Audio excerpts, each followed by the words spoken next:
जी तो dear students आगे बढ़ते हैं और बहुत इम्पोर्टेंट चीज़ों को डिस्कस करने जा रहे हैं। अब हम पेज 13 की तरफ आ गए हैं और पेज 13 बेसिकली तौर पे कंटिन्यूशन है जो पीछे हमने different international and national days देखे हैं, लेकिन इस पे जो मेन इम्पोर्टेंट टॉपिक है वो है माउंटेन्स एंड पीक्स के हवाले से। डियर स्टूडेंट्स, ये एक ऐसा टॉपिक है जो कि जनरल नॉलेज और पाकिस्तान स्टडीज़ दोनों पोर्शन के लिए इम्पोर्टेंट है। ऐसा नहीं है कि सिर्फ ये पाकिस्तान स्टडीज़ के लिए इम्पोर्टेंट है, जनरल नॉलेज पोर्शन में भी पूछा जा सकता है। जिस तरह पूछ सकता है कि पाकिस्तान की हाईएस्ट पीक कौन सी है, तो वो K2 है। लेकिन अगर वो वर्ल्ड की हाईएस्ट पीक पूछता है, ठीक है, मैं लार्जेस्ट कहने लगा था, हाईएस्ट पूछेगा, इसमें हाईएस्ट पीक पूछता है, तो फिर आप लोगों ने माउंट एवरेस्ट पे टिक लगाना है। तो K2 दुनिया में दूसरे नंबर पे है, लेकिन पाकिस्तान की सबसे हाईएस्ट पीक है। K2 का दूसरा नाम क्या है, ये वो पूछ सकता है, ठीक है। K2 कौन सी माउंटेन रेंज का हिस्सा है, ये वो पूछ सकता है। नांगा पर्वत कौन सी माउंटेन रेंज का हिस्सा है, वो ये पूछ सकता है, ठीक है। कौन सी ऐसी रेंज है जिसको रूफ ऑफ द वर्ल्ड कहा जाता है, बहुत इंपॉर्टेंट MCQs है।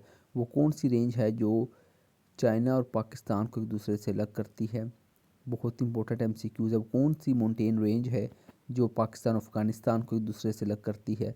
नांगा पर्वत बहुत इंपॉर्टेंट चोटी है, इसके हवाले से आप स्टूडेंट्स को पता होना चाहिए कि इसका दुनिया में कौन सा नंबर है, ठीक है, दुनिया में कौन सी नंबर पे आती है। इसकी हाइट के हवाले से पूछ सकता है।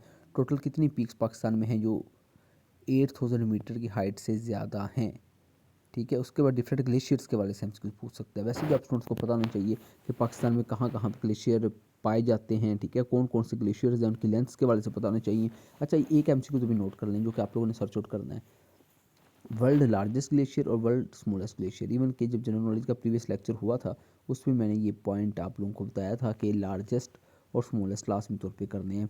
River largest smallest, lakes large, ठीक है, उसके बाद क्या कहते हैं ग्लेशियर्स, और उसके बाद डैम्स, ये तमाम तर चीज़ें पता होनी चाहिए आप स्टूडेंट्स को, ठीक है। तो इसको लाजमी तौर पे आप लोगों ने देखना है। ग्लेशियर्स के टॉपिक को भी बहुत इंपॉर्टेंस देनी है, आप लोगों ने बड़े अच्छे तरीके से कवर करना है।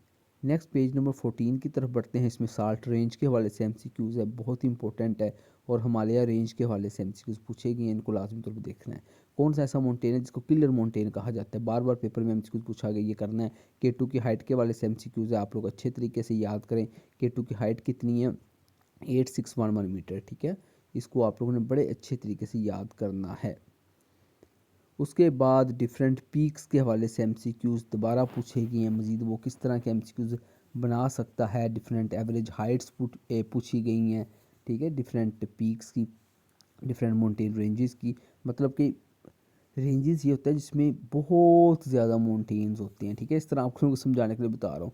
पीक होता है एक माउंटेन, ठीक है, एक रेंज होती है जिसमें एक तरह के ही माउंटेन होते हैं। तो पूछ रहा है एवरेज हाइट कितनी है, मतलब कि वहाँ पे कितनी कोई एवरेज हाइट है माउंटेन्स की, मतलब कि सब हाइट्स को प्लस करके उसको उतने माउंटेन्स पे डिवाइड कर देना जितने माउंटेन्स वहाँ पे वाक़ हैं, तो एवरेज निकल आती है, ठीक है। तो मतलब कि 3000 मीटर, ठीक है, कोहे सफ़ेद रेंज में जितने भी माउंटेन्स हैं, ठीक है, उनकी एवरेज हाइट 3000 मीटर है। उसमें 4000 मीटर वाले भी होंगे, 5000 वाले भी होंगे, 2000 वाले भी होंगे, 1500 वाले भी होंगे, ठीक है।